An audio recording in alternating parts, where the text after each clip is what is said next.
الحقيقة المركز القومي لبحوث المياه هو يعتبر الذراع البحثي لوزارة الموارد المائية والري. أنشئ من عام 1975، ولكن هو تاريخه أساسا بيرجع لعام 1947 لما أنشئ أول وحدة أبحاث كانت بهدف إنشاء قناطر محمد علي أو قناطر الدلتا الجديدة. ولكن المركز أنشئ كمركز قومي وطلع بيه القرار التنظيمي الجمهوري من عام 1975. وزي ما قلت هو دوره الأساسي دعم إدارة الموارد المائية في مصر بكل قطاعاتها فيما يضمن إيجاد الحلول والبحث العلمي القيم اللي بيساعد متخذ القرار في الإدارة الرشيدة والحكيمة اللي بتدعم متخذ القرار علشان يقدر يوفر احتياجات مصر المائية في كل الاستخدامات، سواء زراعة أو صناعة أو مياه شرب أو غيره. والحقيقة المركز بيعمل في كذراع بحثي، ولكن هو كمان بيشتغل بالناحية التطبيقية بشكل كبير، بمعنى ان هو مش بحث علمي في مقابل ان هو بحث نظري، ولكن تطبيقي، معنى ان هو بيقدم حلول علمية عملية تطبق على الارض لحل المشاكل. المركز القومي لبحوث المياه هو بيتكون من 12 معهد بحثي بيغطوا كل المجالات اللي علاقة بالموارد المائية وإدارتها، بالإضافة لمجموعة وحدات ومعامل مركزية للرصد البيئي ووحدة للدراسات الاستراتيجية. والمركز بيضم بين طياته أكثر من 26 محطة بحثية متوزعة على كل الجمهورية علشان تغطي كل الأنظمة المختلفة فيما يتعلق بالنظام المناخي، نظام التربة، نظام الموارد المائية، وفي نفس الوقت أنظمة الري المختلفة. المركز فيه أكثر من 2500 عامل، منهم تقريبا في حدود ال 500 باحث اللي هم بيختلفوا أو بيتوزعوا من مساعد باحث وحتى الأستاذ الدكتور، بالإضافة للأساتذة المتفرغين. المركز ليه مجلس إدارة بيتكون من مديرين المعاهد، بالإضافة لمديري المراكز البحثية وممثلين عن الجامعات المصرية وممثلين عن الوزارات المختلفة وبالتأكيد وزارة الري. طبعا زي ما قلنا احنا عندنا 12 معهد بحثي. لو قلنا مثلا بدأنا بمعهد بحوث النيل. طبعا النيل هو شريان الحياة بالنسبة لمصر، ومعهد بحوث النيل بيركز على إدارة الموارد المائية والتدفقات في نهر النيل من أول بحيرة ناصر لغاية فرعي دمياط ورشيد ولغاية البحر. بيحاول ان هو يدرس التغيرات الهيدروليكية والمورفولوجية لنهر النيل، دراسة ما يحدث نتيجة التغيرات في إنشاء قناطر كبرى، إنشاء منشآت، مآخذ على النيل. عنده القدرة ان هو يدعم متخذ القرار في ما يمكن ان يحدث في حالة وجود اي تغييرات، سواء زيادة تصرفات او قلة تصرفات في النيل. بالاضافة ان هو بيعمل نوع من التوقع لما يحدث حين مثلا ان احنا عايزين نعمل تصرفات علشان نوفي الاحتياجات للزراعة للصناعة، ايه هي الادارة المناسبة لنهر النيل كنيل رئيسي، بالاضافة طبعا لفرعي دمياط ورشيد. لو اتكلمنا بعد كده على معهد بحوث الهيدروليكا، واحد برضو من أقدم المعاهد اللي موجودة في المركز، والمعهد ده بيتكلم عن الدراسات الهيدروليكية المتعلقة بكل الأمور اللي متخصصة لشبكة توزيع الري والصرف في مصر. بمعنى الدراسة الهيدروليكية اللي بتضمن أنه شبكة الترع وشبكة المصارف والمنشآت الهيدروليكية كلها بتأدي دورها من الناحية الهيدروليكية بشكل كفء، بمعنى قادرة على ان هي توفي احتياجات التوزيع المياه في مصر كلها، وإدارة المياه بحيث ان هي توفي احتياجات كل الاستخدامات. ده بالإضافة أن معهد الهيدروليكا برضو عنده من الحاجات المتميزة في فكرة النماذج الهيدروليكية اللي هي بتمثل أجزاء كبيرة من النهر، نقدر نمثلها بالشكل الطبيعي ونقدر نعمل دراسات وافية علشان نقول لنا إيه هو التطور اللي بيحصل أو التغير اللي بيحصل الهيدروليكي، أو حتى ليه علاقة بمورفولوجية النهر أو الترع أو المصارف الموجودة، شبكة الترع والمصارف في حالة حدوث أي تغيرات. نبص تاني على مثلا معهد بحوث الشواطئ. معهد بحوث الشواطئ الحقيقة هو متميز جدا ومتفرد لأنه بيشتغل على فكرة حماية الشواطئ المصرية كلها على طول ال1000 كيلومتر لبحر المتوسط والبحر الأحمر، سواء نتيجة الاستثمارات اللي بتحصل، التغيرات، الحماية من الأخطار بتاعة ارتفاع سطح البحر، التداخل ما بين المياه السطحية والتداخل ومياه البحر، البحيرات الشمالية ودورها في كجزء أساسي من النظام المائي، مياه عذبة ومياه مالحة وبحيرات شمالية. الحقيقة المعهد بحوث الشواطئ معهد متفرد جدا، لأنه برضو دراساته وإمكانياته وقدراته على عمل قياسات بحرية قوية تقدر تخلينا نقول إن احنا عندنا نظام متكامل لإدارة السواحل المصرية وضمان حمايتها واستدامتها. معهد بحوث المياه الجوفية، معهد آخر في مجال آخر في منتهى الأهمية، موجود جوه المركز القومي لبحوث المياه. دوره الرئيسي اللي هو دراسة الإدارة المتكاملة لاستخدامات المياه الجوفية كمورد ومصدر مائي يعتبر عليه تحديات كتير جدا، لأن احنا عارفين أن المياه الجوفية في مصر غير متجددة نتيجة عدم وجود مثلا أمطار بشكل غزير، نتيجة عدم تغذيتها. فبالتالي ازاي نستخدم هذه الموارد بالشكل الكفء اللي يضمن ان احنا نحقق اكبر استفادة منها من غير ما يضيع مننا كمورد مائي. معهد بحوث إدارة المياه وطرق الري، ده طبعا متخصص في علاقة توزيع المياه وكفاءة التوزيع وقدرات التوزيع بما يخص الزراعة وطرق الري الأمثل علشان تضمن لنا ان تعلية الكفاءة لاستخدام المياه ورفع كفاءة استخدام المياه. معناها ان انا بحقق اكبر انتاجية باقل كمية مياه نتيجة فعلا التحديات بتاعت الموارد المائية الموجودة في مصر. معهد بحوث الصرف اشتغل على شبكة الصرف وعلى جودة المياه في شبكة المصارف وإعادة استخدام المياه في المصارف علشان النهارده أقدر أعظم الاستفادة من كل نقطة مياه واستخدمها مرة واثنين وثلاثة. عندنا معهد بحوث صيانة القنوات. معهد بحوث صيانة القنوات ده مسؤول عن إنه شبكة الترع والمصارف إزاي أحافظ عليها ضد أي مشاكل بتعوق سريان المياه فيها. تبقى المشاكل دي نتيجة تغير في طبيعة التربة، نمو الحشائش، لو أنا عندي ترع مبطنة وترع غير مبطنة، إزاي أصين هذه الترع بالشكل اللي بيحافظ عليها بحيث تؤدي المطلوب منها على أكمل وجه. بالإضافة للوقاية من كل الأمور اللي بتعيق سريان المياه، سواء بقى عن طريق بقى أن أنا بقاوم الحشائش، مقاومة بيولوجية، مقاومة ميكانيكية وغيره. في عندي بعد كده معهد بحوث الإنشاءات اللي هو بيتكلم على كل المنشآت الهيدروليكية زي أضمن سلامتها وقدرتها على أداء اللي مطلوب منها بشكل كفء واستدامتها من الناحية الإنشائية والتداخل ما بينها وما بين المجاري المائية. بنتكلم على معهد بحوث البيئة والتغيرات المناخية. ده برضو من المعاهد اعتقد دلوقتي مهمة جدا، لانه موضوع التغيرات المناخية اصبح موضوع شائك جدا وليه تأثيرات كبيرة جدا على كل المجالات. ازاي ان انا يبقى عندي معهد متخصص يدرس تأثير هذه التغيرات على كل الموارد المائية في مصر وعلى قدرتنا على إدارة المياه في مصر، بالإضافة للآثار البيئية لهذه التغيرات.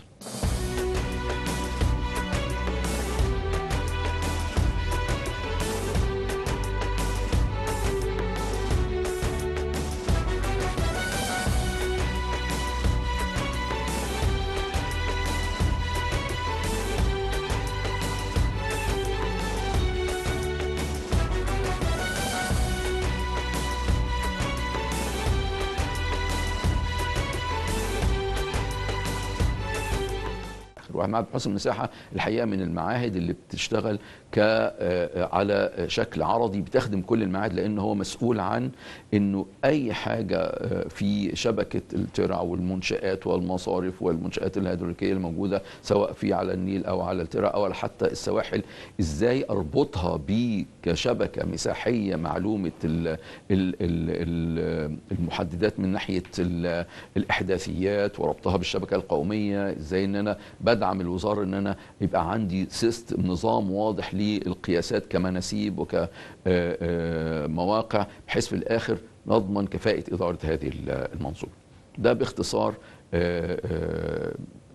الهيكل العام للمركز ومعاهده، والدور اللي بيقوم بيه كل معهد. طبعا من عايزين نضيف بس وحده بحوث استراتيجيه، لان هي في الاخر بتحاول ان هي ترسم خطوط استراتيجيه للبحث العلمي في المركز بما يدعم رؤى الدوله المصريه في مجال الموارد المائيه في المستقبل، بالاضافه للمعامل المركزيه للرصد البيئي اللي هي بتخدم على كل المعاهد وعلى اكثر من المعاهد، لان هي في الاخر بتشتغل بشكل قوي جدا في الحفاظ على جوده المياه اللي احنا بنستخدمها في مصر. فبالتالي هي بتقوم بدور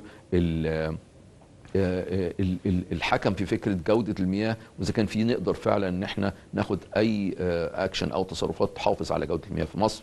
طبعا بالاضافه لجميع المحطات البحثيه المنتشره في مصر، من اكبرهم حتى احنا عندنا محطه بحثيه على مساحه 150 فدان موجوده في ابو سمبل في توشكا، وبتخدم هي كمحطه بحثيه لخدمه ودعم التنميه في هذه المنطقه. طبعا محطه ليها امكانيات كبيره جدا، بالاضافه لجميع المحطات الاخرى على مستوى مصر.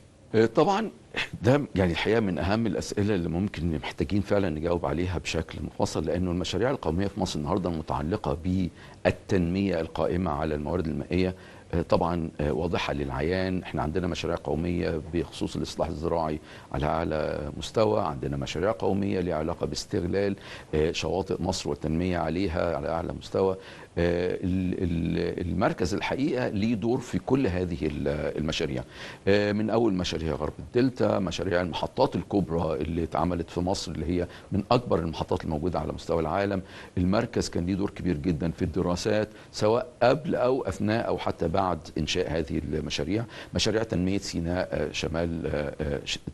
شمال وشرق سيناء، المعهد كان ليه دور كبير جدا في التخطيط والتصميم ومراجعه تصميمات ووضع الرؤى العلميه الدقيقه اللي تضمن لهذه المشاريع ان هي فعلا يبقى ليها تحقق الهدف منها بشكل كبير. المشاريع القومية الخاصة بالتنمية الزراعية سواء عن غرب الدلتا سواء في وسط الدلتا، كل دي من المشاريع اللي المعهد كان ليه دور كبير جدا، لأن هي مشاريع على مستوى كبير جدا فيها انفراستراكشر أو بنية تحتية كبيرة جدا وقوية جدا. كل الكلام ده كان لينا دور فيه في التصميمات وفي مراجعة وفي المتابعة علشان نضمن فعلا ان كل مكونات هذا المشروع يتم تنفيذها بشكل دقيق، وفي نفس الوقت تحقق الهدف منها كمشاريع تنموية على المدى الطويل.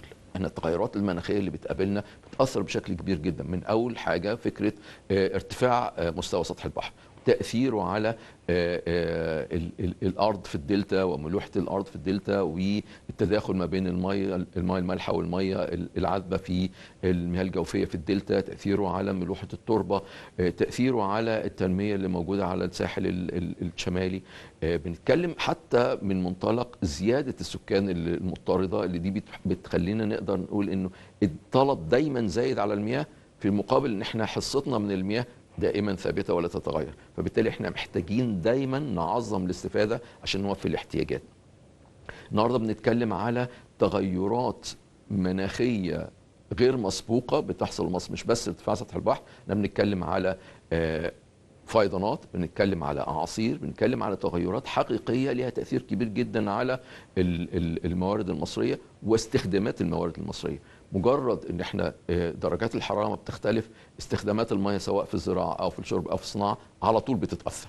اكيد في الزراعه واضح للجميع، لكن في الشرب احنا عارفين ان استهلاك المياه بيزيد مع ارتفاع درجات الحراره، في الصناعه كذلك، واللي بتستخدم المياه في محطات الكهرباء والمحطات المياه، كل دوت بيتاثر بشكل كبير جدا مع التغيرات المناخيه. كنا بنتكلم قبل كده على فكره الخطوره في مصر على المراحل اللي مر بيها المناخ في فكره الجفاف وقله الفيضانات. النهارده بنتكلم على الاحداث الجامحه اللي ممكن تقابل مصر لا قدر الله نتيجه التغيرات المناخيه من عواصف وسيول وغيره. ازاي نواجه ده كله؟ نواجهه من منطلق ان انا احافظ على البنيه التحتيه، اواجهه من منطلق ان انا اضمن ان منشاتي وشبكه الترع والمصارف وشبكه المحطات واللي موجوده على الترع والمصارف كلها لازم تعمل بكفاءه حتى في ظل الاحداث جامحه. وهنا يمكن اذكر حاجه كنت عايز اقولها، فكره ان انا عندي برضو معهد من معهد اسمه معهد بحوث الميكانيكا والكهرباء، دوت بيتعامل مع جميع المحطات الرفع اللي موجودة على شبكة الترع والمصارف اللي أكتر من 300 محطة، وبيحاول يوجد لهم دايما الحلول العلمية اللي تضمن استدامتهم وعملهم بكفاءة. فالحقيقة التحديات اللي بتقابل مصر في مجال المواد المائية كبيرة، وفي نفس الوقت ان هي بتتزايد، ولكن طبعا دايما من رحم المعاناة بتنتج الفرص وفي نفس الوقت القدرات البشرية والقدرات العلمية. وهو ده فعلا التحدي الكبير بتاعنا، اللي احنا لغاية دلوقتي الحمد لله قادرين على إثبات ان احنا قادرين نواجه هذه التحديات بشكل كبير.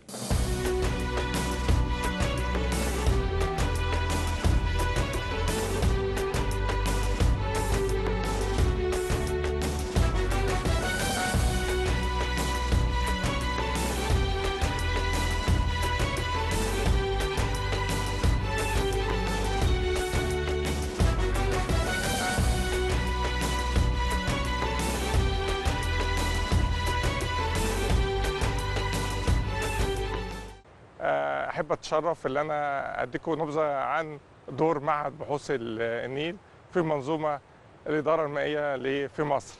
معهد بحوث النيل هو عباره عن معهد تابع للمركز القومي لبحوث الميه الخاص بوزاره الموارد المائيه والري.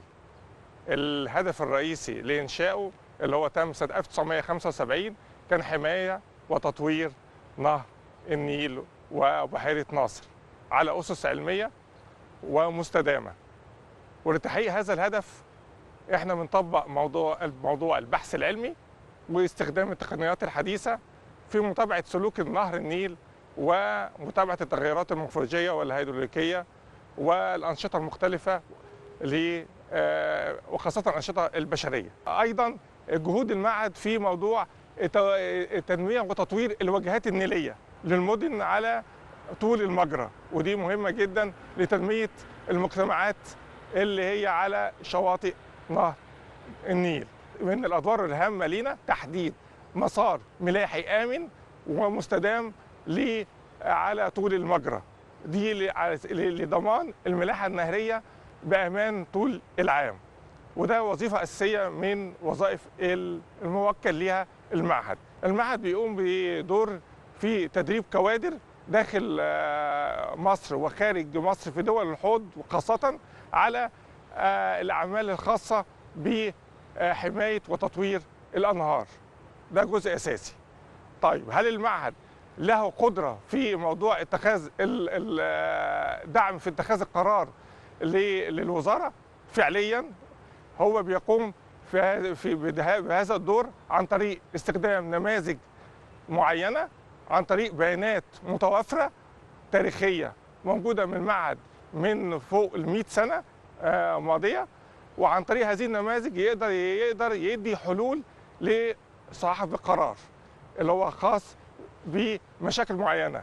على سبيل المثال المشاكل الخاصة بالفيضانات، لو في حالة وجود فيضان أو في حالة وجود فترات جفاف بيقوم المعهد بعمل دراسات دقيقة وبيدي الملاحظات على هذه لصاحب القرار لاتخاذ القرار قبل حدوث هذه التنبؤ بها وقبل حدوث هذه المشاكل. الحاجة الأخيرة في الختام أحب أوضح أن نهر النيل هو شريان الحياة في مصر، وذلك ولهذا المعهد بيوصي أو بدور الهام في حماية وتطوير هذا الشريان عن طريق على أسس علمية.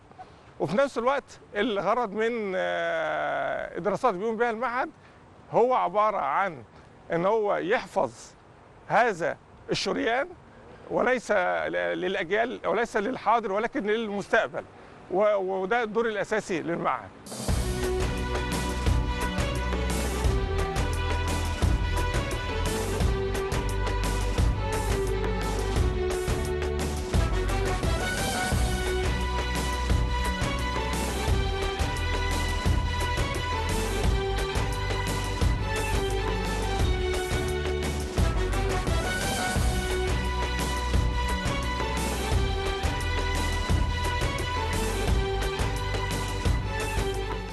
أنا هتكلم على أن المعهد مر في الفترة الأخرانية بمراحل كتير للتطوير، كانت أهمها تطوير في الأجهزة المستخدمة في المعهد والمعامل اللي موجودة في المعهد، بالإضافة إلى كاباسيتي بيلدينج اللي هو رفع كفاءة السادة الباحثين الموجودين بالمعهد.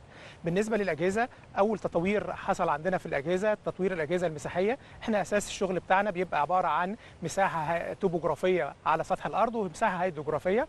في الاثنين بنستخدم فيهم أجهزة توتال ستيشن عشان خاطر المساحة التوبوغرافية، وأجهزة الجي بي اس اللي هو نظام الرفع العالمي. كذلك في مساحة الهيدروغرافية استخدمنا عندنا بالفعل حاليا في المعهد أحدث أجهزة الجس الصوتي لقياس الأعماق، سواء إذا كانت السنجل بيم أو المالتي بيم، بالإضافة إلى أجهزة قياس سرعات المية وحساب التصرفات المرة في نهر النيل. واستخدمنا حاليا عندنا أحدث أجهزة قياس التصرفات وقياس السرعات الميه ADCB. ده بالنسبه للاجهزه المستخدمه في المعهد.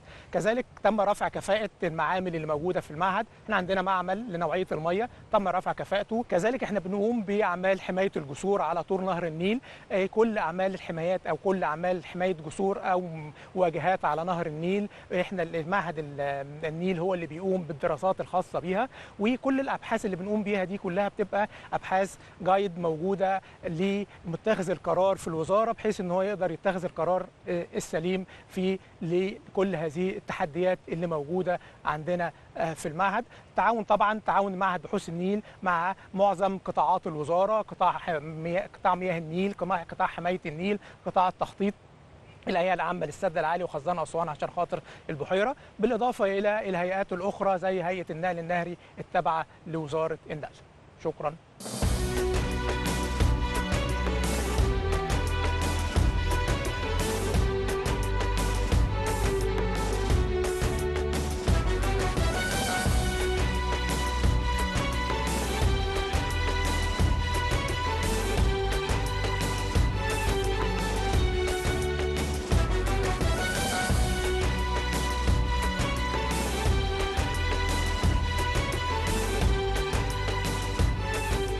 قاعدة البيانات الجغرافية مش بس ان انا اقدر اعرض خرائط وبيانات، انا ممكن اربطها بنظم استشعار عن بعد لتحديد التعديات داخل مجرى النيل وتحديد تغيرات في مجرى نهر النيل.